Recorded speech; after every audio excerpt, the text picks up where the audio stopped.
Autoridades civis e militares marcam presença no cortejo do 2 de julho e destacam a importância da data cívica. Uma das mais antigas celebrações cívicas. Presidente da Assembleia Legislativa da Bahia participa de homenagem aos heróis da independência do Brasil aqui na Bahia. As margens da Bahia Todos os Santos, onde aconteceu todas as lutas, todas as batalhas. Comissão da Câmara dos Deputados aprova regras de adaptação de veículos para pessoas com deficiência. Sabe, eu sinto que falta ainda essa relação na hora da escolha. Bahia e Vitória se preparam para a 14ª rodada do Brasileirão. Veja ainda a previsão do tempo e as notícias que foram destaque na política da Bahia e do Brasil. O Alba Agora está começando.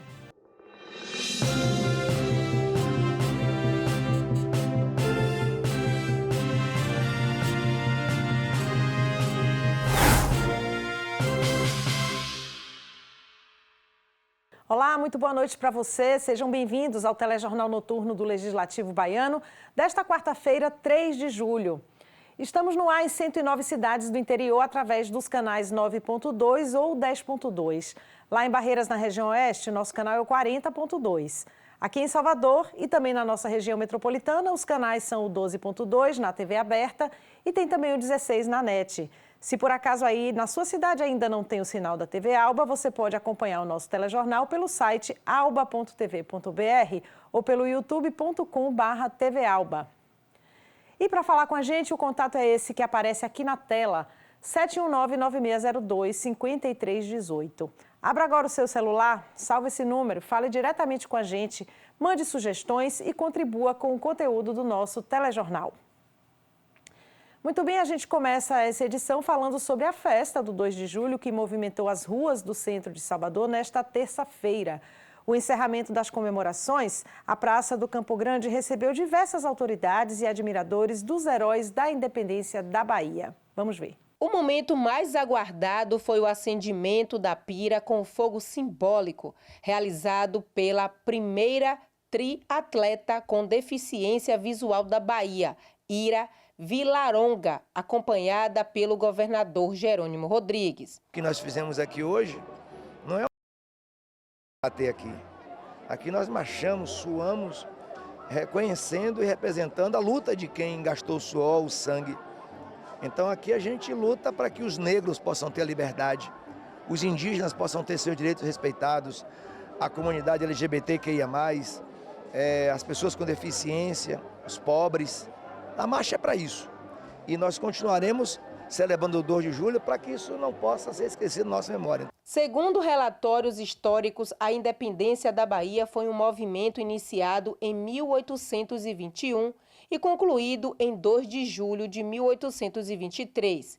Nesta data, os baianos homenageiam os brasileiros que venceram as forças portuguesas nas águas da Bahia de Todos os Santos. É um dia de reverenciar a história de luta do povo baiano, que foi quem consolidou a independência do Brasil. Então, o 2 de julho tem um significado muito importante para o povo baiano, mas também para o povo brasileiro, e a gente vê que cada vez mais é um movimento crescente do reconhecimento nacional. Comemorações, 201 anos, da independência do nosso país, aqui essa data mais importante da nossa Bahia, do nosso estado, que é o 2 de julho.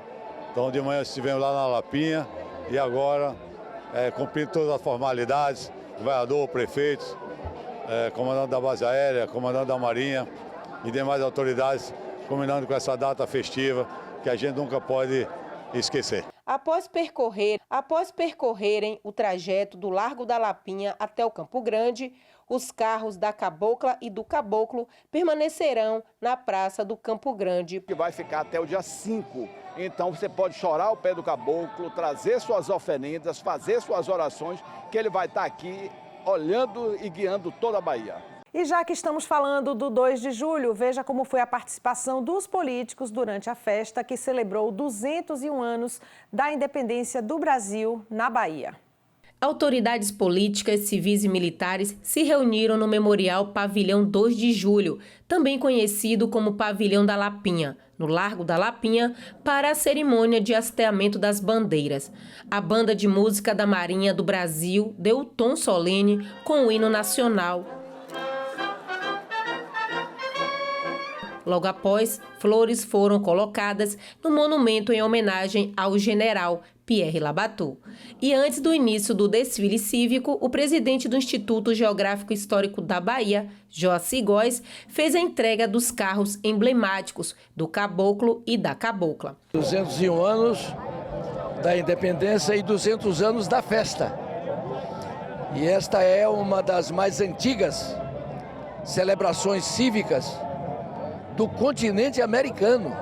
O 2 de julho representa a independência da Bahia no Brasil. Momento da gente enaltecer os nossos heróis, da gente estar aqui para celebrar, né, e reconhecer a importância dessa data para que hoje nós pudéssemos ter uma democracia, ter a soberania do povo brasileiro.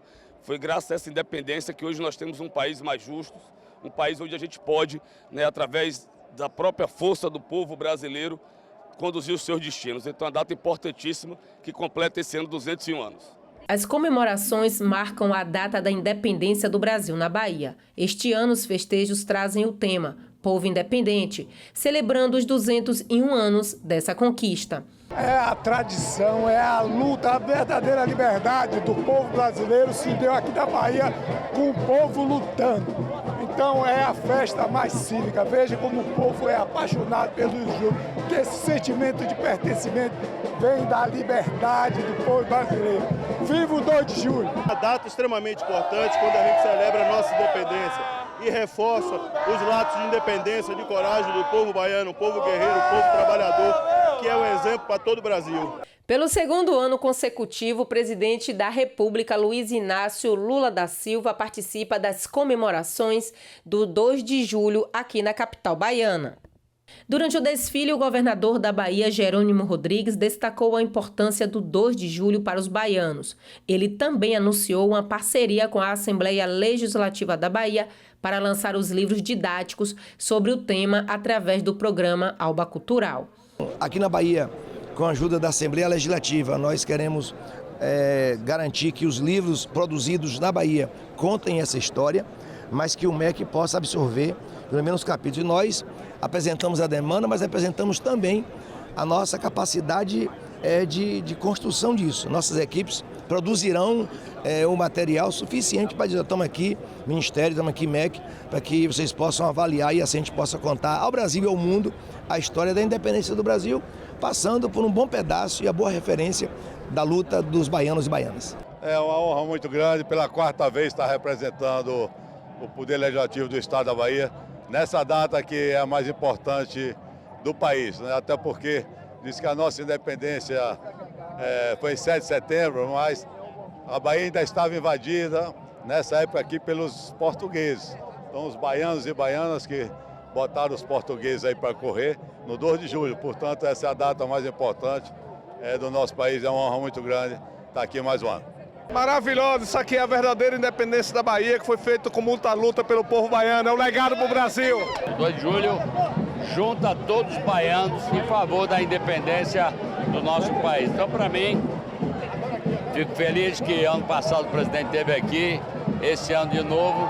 Então, para mim, ele reconhece a luta dos baianos. Ainda sobre o 2 de julho, a Marinha do Brasil, que participou das lutas pela independência, preparou uma homenagem às forças que lutaram pela liberdade do país em batalhas marítimas.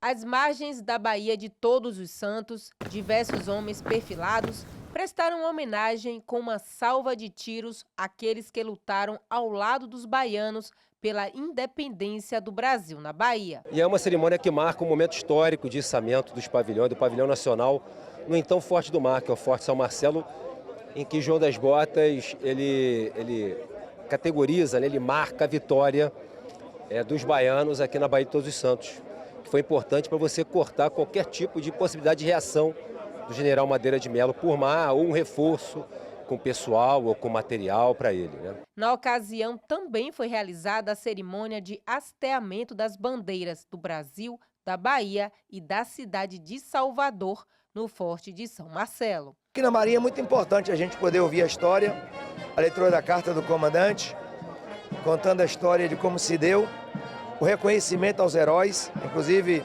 as 3 mulheres, e naturalmente que a gente fica muito feliz, lisonjeado, Nós, em Cachoeira, escrevemos um documento aprovado pelo Conselho Estadual de Educação, emitimos ao ministro Camilo para que ele possa dirigir ações e colocar o conteúdo da história da independência do Brasil a partir das lutas realizadas aqui na Bahia. Há 201 anos, este evento celebra a vitória dos brasileiros sobre as tropas portuguesas nos combates pela independência. Deixar registrado, né, na história a importância dos nossos heróis, sejam os militares, sejam outros heróis que se destacaram nas batalhas pela independência.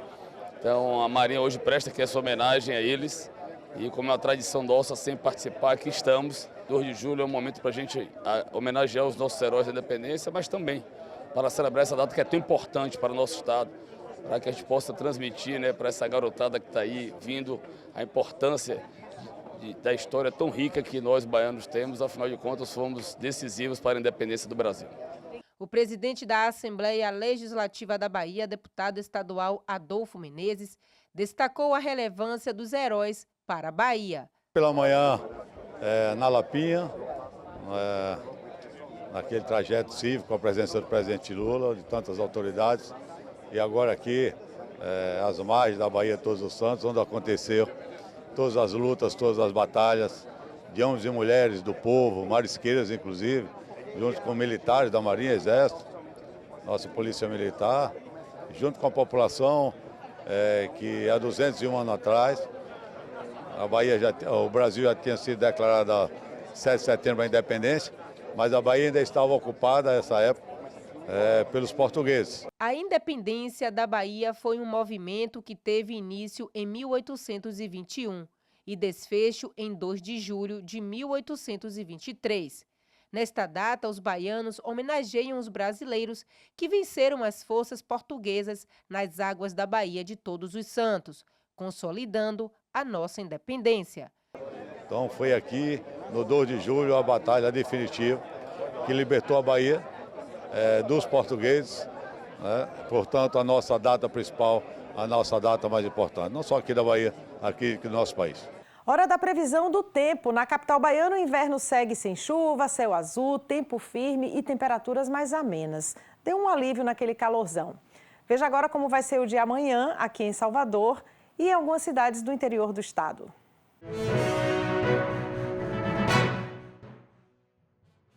Salvador terá uma quinta-feira de sol com algumas nuvens durante o dia, mas pode chover também durante a noite. A temperatura deve variar entre 21 e 27 graus e a velocidade do vento pode chegar a 13 km por hora.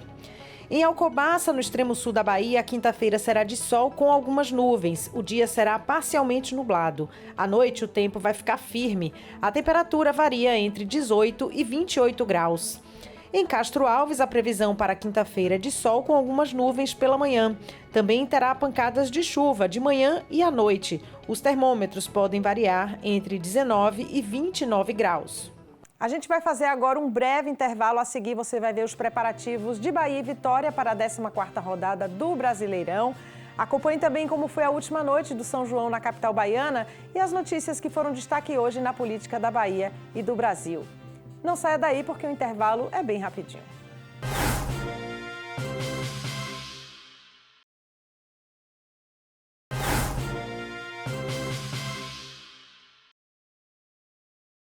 Estamos de volta com o Alba Agora desta quarta-feira, 3 de julho, trazendo as notícias que foram destaque hoje.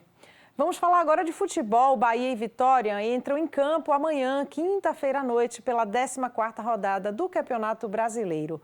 Vivendo momentos diferentes na competição, os times tropeçaram nos últimos jogos e querem agora, claro, vencer para escalar a tabela do torneio nacional. Nossa equipe foi às ruas ouvir a opinião dos torcedores sobre o desempenho das equipes. O bom momento do Bahia impressiona os torcedores tricolores. O Esquadrão de Aço tem se mantido no G4 no Brasileirão, com 100% de aproveitamento como mandante. Nesta quinta-feira, o time, comandado por Rogério Ceni, terá uma nova oportunidade de confirmar a boa campanha em Salvador ao encarar o Juventude pela 14ª rodada do torneio nacional. A boa fase é animadora. Do jeito que está, se pegar o embalo aí, acho que sim, vai ser campeão. Eu acredito sim, muita confiança, que o Bahia será campeão do Campeonato Brasileiro. Para o técnico Rogério Ceni, o time precisa começar a pontuar fora de casa se quiser permanecer no alto da tabela. Bahia tem uma vitória, além de 3 empates e 3 derrotas. Um time que quer se postar na parte de cima da tabela, ou se quiser chegar à primeira colocação ou estar à frente, ele precisa encontrar maneiras de vencer fora de casa.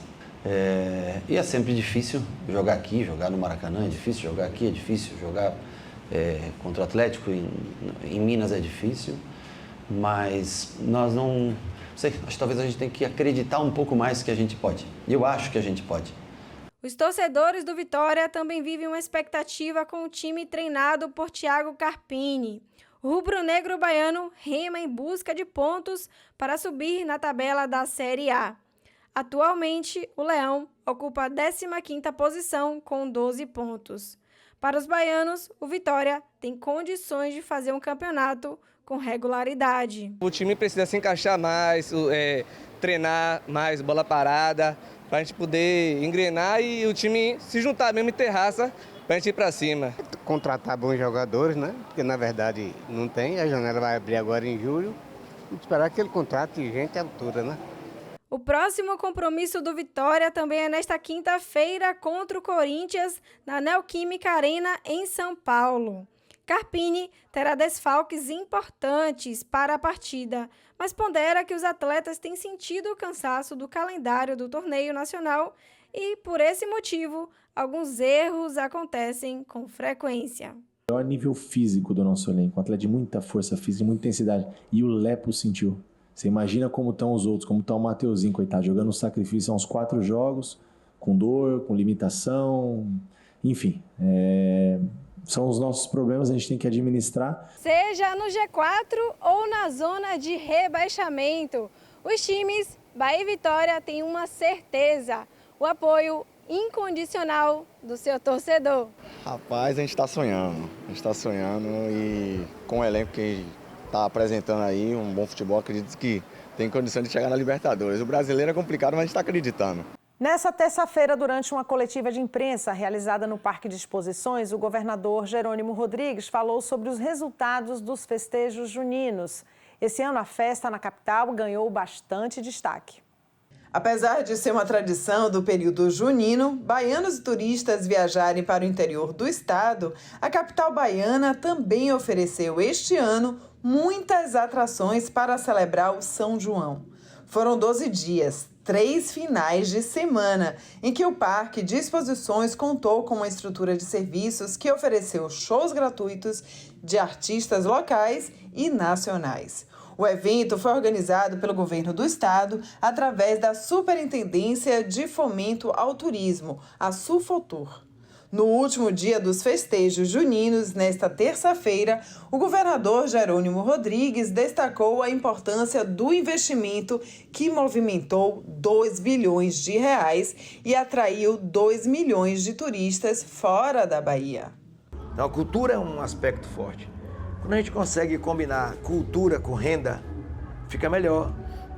Porque o que nós percebemos agora, talvez em Salvador dilua isso mais, mas no interior a gente vê pousadas lotadas, hotéis. Tem cidades que as pessoas saem de casa para poder alugar sua casa naquele período. Cruz das Almas, Amargosa. Então a gente vê a economia aquecida. A Comissão de Indústria, Comércio e Serviços da Câmara dos Deputados aprovou um projeto que detalha as regras para adaptar os veículos que são destinados a pessoas com deficiência e que são comprados com isenção de imposto. Acompanhe na reportagem da nossa parceira, a TV Câmara. Mariana Guedes já tem um carro adaptado desde 2016. Ela conta que na época foi difícil ter referências sobre o assunto, mas um amigo a ajudou nesse processo. Eu não tinha tanta informação do que eu precisava, né? Eu vi no Detran as exigências, o pomo, como seria, e tentei me adaptar às possibilidades da época. E aí, o Aloísio, que foi meu amigo que adaptou meu carro, ele já trabalhava muito tempo nisso, ele trouxe um pouco da experiência dele para me ajudar, né? Eu confiei nele, assim, é o que eu tenho até hoje. O automóvel da Mariana já tem mais de 20 anos, por isso, ela pretende trocá-lo por um carro mais novo e tecnológico. O problema é a burocracia que existe para a compra de um carro devidamente adaptado. Existem poucas empresas que trabalham com isso, eu conheço algumas delas e sei que o trabalho é muito bem feito, mas eu não sei se o carro que eu quero vai estar ali disponível para fazer um test drive para eu já escolher e comprar, sabe? Eu sinto que falta ainda essa relação na hora da escolha e na compra também para ver se aquela adaptação vai ser a perfeita para mim para o dia a dia. Para que essas adaptações aconteçam de forma mais rápida, foi aprovado em comissão um projeto que detalha as regras para o ajuste de veículos para pessoas com deficiência. O texto estabelece uma série de regras, incluindo a responsabilidade civil pela realização do serviço. As principais regras são: a adaptação deve ser solicitada pelo comprador junto à concessionária, que indicará a empresa transformadora. A montadora poderá credenciar empresas especializadas na instalação de kits de adaptação. A empresa deverá ser certificada pelo Instituto Nacional de Metrologia, Qualidade e Tecnologia, o Inmetro, que também será responsável por atestar que o que foi comprado realmente foi entregue ao consumidor. O deputado Josenildo, do PDT do Amapá, relator do PL 5.188 de 2020, explica como vai ser o passo a passo para esse pedido de alteração. O deficiente físico vai à concessionária, vai escolher um determinado veículo e ele vai informar na concessionária: olha, eu sou portador da deficiência X. E a concessionária vai fazer a adaptação desse veículo para atender a necessidade daquele deficiente físico. Mas atenção! Se o comprador do veículo não informar as alterações no ato da compra, o fabricante e o concessionário poderão negar a substituição ou a complementação do veículo sem custos. O projeto ainda vai ser analisado em caráter conclusivo pela Comissão de Constituição e Justiça e de Cidadania.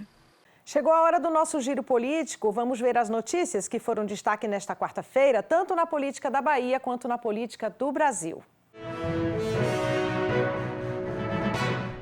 O governador Jerônimo Rodrigues inaugurou na manhã desta quarta-feira o complexo eólico na região da Chapada Diamantina. O empreendimento reúne 10 parques eólicos e abrange mais de 5 cidades: Boninal, Novo Horizonte, Ibitiara, Piatã, Oliveira dos Brejinhos e Brotas de Macaúbas. A obra teve um investimento de 3 bilhões de reais com incentivos do governo do estado e da empresa argentina Pan America Energy. Em 2024, a Bahia segue como líder na produção de energia renovável no Brasil. Nesta quarta-feira, o presidente do Brasil, Luiz Inácio Lula da Silva, participou da terceira reunião ordinária do Conselho da Federação de 2024 no Palácio do Planalto, em Brasília. Durante o encontro, representantes do governo federal, estados e municípios discutiram temas como negociação de dívidas, educação e assistência social. Na ocasião, Lula assinou o projeto de lei da Política Nacional de Cuidados, que dá visibilidade e dignidade à situação de milhares de brasileiros que executam funções vitais, mas ficam muitas vezes alheios a direitos básicos como estudo, salário e previdência. A Comissão de Constituição e Justiça adiou a votação da proposta de emenda à Constituição que amplia a autonomia e transforma o Banco Central em uma empresa pública. A PEC seria votada nesta quarta-feira, mas a votação não aconteceu porque o relator da proposta, o senador Plínio Valério, apresentou uma nova versão do texto que vai ser avaliado de forma coletiva por outros senadores. A previsão é que a votação aconteça na semana que vem. O Centro de Referência LGBTQIA+, Vida Bruno, em Salvador, oferece serviços como atendimento jurídico para mudança de nome social, atendimento psicossocial e orientação em caso de violência. O centro atende de segunda a sexta-feira, das 8 da manhã até as 5 da tarde e é coordenado pela Secretaria Municipal de Reparação. O Alba Agora está terminando. Logo mais às 8 horas estreia o programa Ponto a Ponto Mulher com as convidadas Luciana Mota, que é assessora de Planejamento e Gestão da Secretaria Estadual de Políticas para as Mulheres, e também com a participação de Mabel Freitas, que é pós-doutora em Educação. O tema do programa é Julho das Pretas, Ancestralidade e Política. Você pode acompanhar toda a nossa programação no site alba.tv.br.